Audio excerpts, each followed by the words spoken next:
Hello दोस्तों, आज की मूवी जो हम एक्सप्लेन करने वाले हैं उसका नाम है बर्लिन सिंड्रोम। मूवी की शुरुआत होती है और हम एक ऑस्ट्रेलियन लड़की को देखते हैं जिसका नाम क्लेयर होता है। क्लेयर एक फोटोग्राफर है और बर्लिन में अपने काम के सिलसिले में आई है। बर्लिन में रुकने के लिए वो एक होटल में रुकती है और रात में उसे कुछ दोस्त मिलते हैं जिसके बाद वो सभी लोग सुबह तक खूब एंजॉय करते हैं। अगले दिन जब क्लेयर अपने कैमरा लेके बर्लिन में घूम रही होती है, कर रही होती है, तभी वहाँ पर एक उसे लाइब्रेरी दिखती है और उसके अंदर जाती है। वो वहाँ पर उसे एक स्केच वाली मैगजीन काफ़ी पसंद आती है और वो उसे ले लेती है। जब वो वापस आ रही होती है तो उसके टक्कर एक आदमी से होती है जिससे कि उसकी सारी बुक गिर जाती है और इसका नाम एंडी होता है। ये हमारी मूवी का लीड कैरेक्टर है।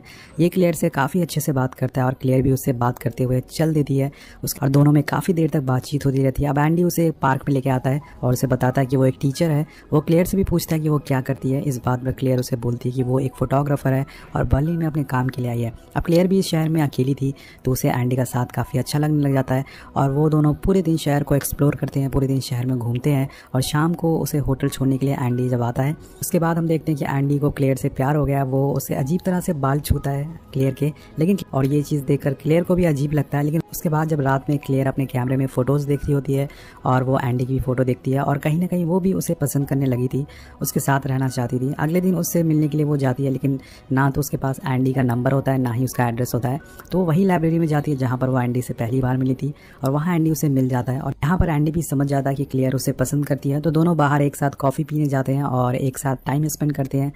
सो गाइस, यहाँ पे क्लेयर को एंडी एक शरीफ और एक अच्छा आदमी समझती थी, लेकिन हर शरीफ इंसान शरीफ नहीं होता है। खैर, एंडी क्लेयर को अपने अपार्टमेंट में ले जाता है जो कि शहर से काफ़ी दूर होता है, एक सुनसान जंगल के पास होता है जहाँ पर आसपास कोई भी इंसान नहीं रहता है। लेकिन क्लेयर इन बातों पर ध्यान नहीं देती है क्योंकि वो एंडी से अब प्यार करती थी। तो वो दोनों घर के अंदर जाते हैं और एंडी अजीब अजीब हरकतें करने लगता है, बट क्लेयर उसे फिर भी इग्नोर कर देती है और अब दोनों इंटीमेट होते हैं और ये रात निकल जाती है। अब एंडी स्कूल में होता है और क्लेयर घर पे होती है। वो पूरे घर में घूमती है और फिर तैयार होकर बाहर निकलने वाली होती है, देखती है कि दरवाज़ा लॉक होता है और उसके ऊपर एक लोहे की रॉड से लॉक लगा होता है। तो ये देखकर काफ़ी एक तरह से हैरान हो जाती है। और हम देखते हैं कि उसके अलावा घर में एक और रूम है जो कि खाली रूम होता है, लेकिन उसमें भी लॉक लगा होता है। तो वो इसको भी सीरियस नहीं लेती है। वो सोचती है कि हो सकता है कि एंडी घर की चाबियाँ भूल गया होगा उसे देना। और सारा दिन क्लेयर उस घर में बिताती है और जब शाम को एंडी घर पर आता है तो उससे पूछती है कि क्या वो कीज़ भूल गया था। तो वो बोलता है हाँ, मुझे लगा कि मैं यहाँ छोड़ के चला गया हूँ लेकिन मैं भूल गया था।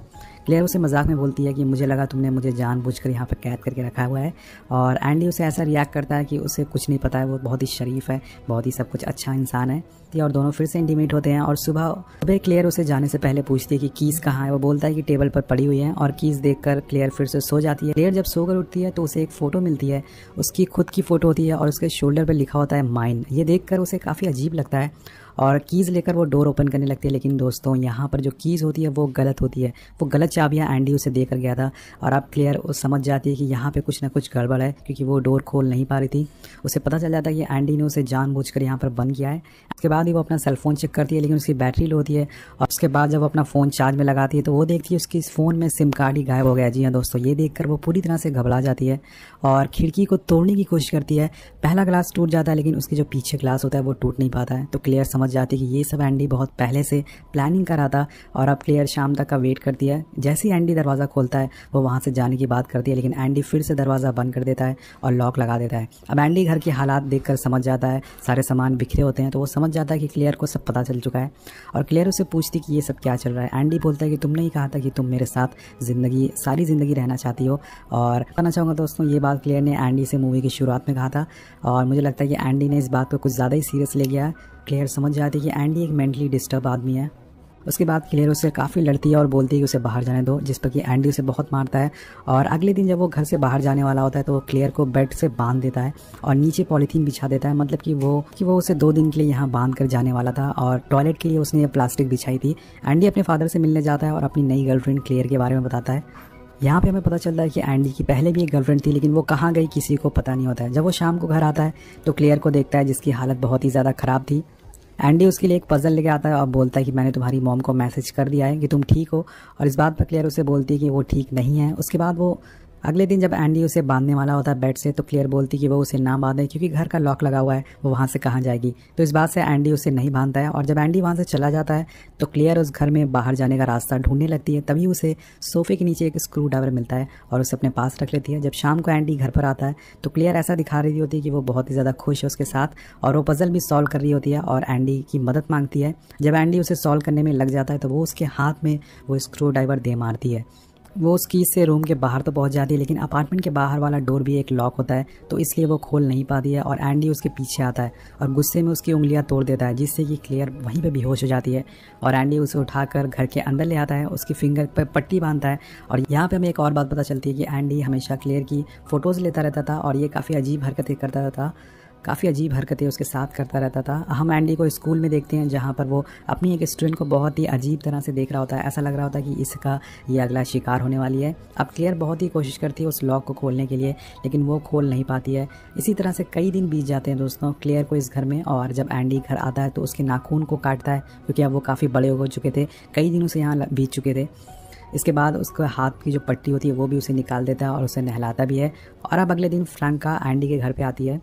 फ्रैंका दोस्तों वही लड़की है जिसे कि एंडी स्कूल में अजीब नज़रों से देख रहा था, और यहाँ पे एंडी क्लेयर से चुप रहने के लिए बोलता है, लेकिन फ्रैंका क्लेयर को देख लेती है और उसे सेड्यूस करने की कोशिश करती है, लेकिन एंडी उसे जाल में नहीं फंसता है और वहाँ से उसे मना कर देता है। फ्रैंका गुस्से में वहाँ से निकल जाती है और अब क्लेयर समझ जाती है कि एंडी एक मेंटली पेशेंट है, एक मेंटली जिसका दिमाग का संतुलन पूरी तरह से ख़राब हो चुका है। और ये सब करके एंडी को काफ़ी मज़ा आता है, लेकिन क्लेयर को पता नहीं होता कि आगे चलकर एंडी उसके साथ क्या करेगा। उसे बाथ टब में एक लड़की के बाल भी मिलते हैं और इस घर में दोस्तों एक रूम होता है जो कि हमेशा लॉक होता है, बस एंडी अकेले उस रूम में जाता था और उसके बाद वो रूम को लॉक कर देता था। ऐसे ही दोस्तों कई महीने बीत जाते हैं और क्लेयर सोचती कि वो यहाँ से कभी बाहर नहीं निकल पाएगी और आखिर में वो हार मान जाती है। अब हम देखते हैं कि विंटर का सीज़न आ चुका है और एंडी उसे अपार्टमेंट में छोड़ देता है, वो भी बिना इलेक्ट्रिसिटी के। अब ठंड का मौसम है और इलेक्ट्रिसिटी नहीं होती है, तो इससे क्लेरा की हालत काफ़ी ज़्यादा ख़राब हो जाती है। एंड एंडी कई दिनों तक बाहर रहता है क्योंकि उसके फादर की मौत हो चुकी थी। और एंडी जब घर आता है तो क्लेरा को अपने फादर के बारे में बताता है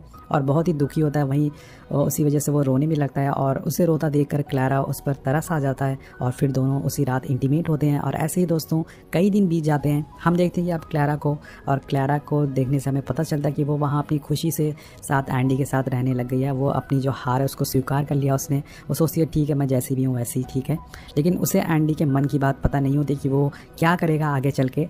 अब एंडी क्लेरा को एक डॉगी भी ला कर देता है, जिसे देखकर वो काफ़ी खुश हो जाती है और क्लेरा उससे पूछती है कि उसने कितनी लड़कियों के साथ ये सब किया है।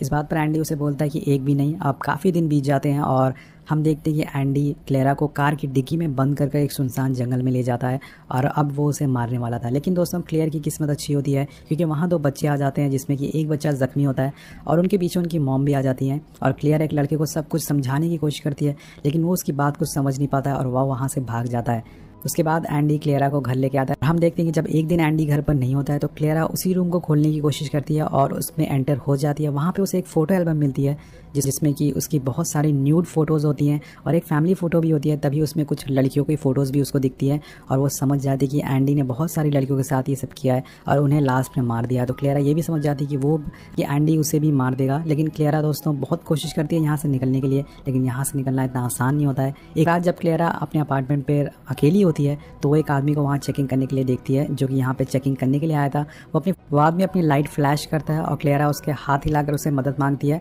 वो भी उसे देख लेता है और वो आदमी क्लेरा की मदद के लिए गेट खोलने ही वाला होता है कि एंडी वहाँ पर आ जाता है और उस आदमी को जान से मार देता है। अब क्लेरा ये देख लेती है, वो पूरी तरह से शॉक हो जाती है, ज़ोर ज़ोर से रोने लगती है और अब एंडी उस लाश को ले जाता है और वहाँ पर जला देता है।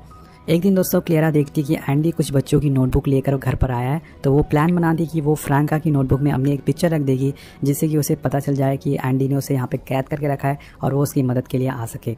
तो ऐसे ही करती है। वो पहले दोस्तों एंडी का ध्यान भटकाने की कोशिश करती है, अपना चूल्हे में अपना हाथ जला देती है और फिर फ्रैंका की नोटबुक में अपनी फ़ोटो रख देती है। और अगले दिन जब फ्रैंका अपनी बुक खोलती है तो उसे वो फ़ोटो मिल जाती है और वो समझ जाती है कि क्लेरा खतरे में। वो उसी टाइम वहाँ से उठकर भागने लगती है और गलती से उससे वो फ़ोटो वहीं गिर जाता है और एक बच्चे को वो फ़ोटो मिल जाता है। वो उठाकर उसे एंडी को दे देता है और यहाँ पर एंडी को भी समझ जाता है कि उसका राज अब खुलने वाला है और वो जेल जा सकता है। एंडी फ्रांका के पीछे भागता है, लेकिन अब तक दोस्तों उसने क्लेरा को आज़ाद कर दिया था। अब क्लेरा एंडी को वहीं पर कैद कर देती है जहाँ पर उसने उसे कैद करके रखा था और एंडी उसी रूम में एक सोफे पर बैठ जाता है।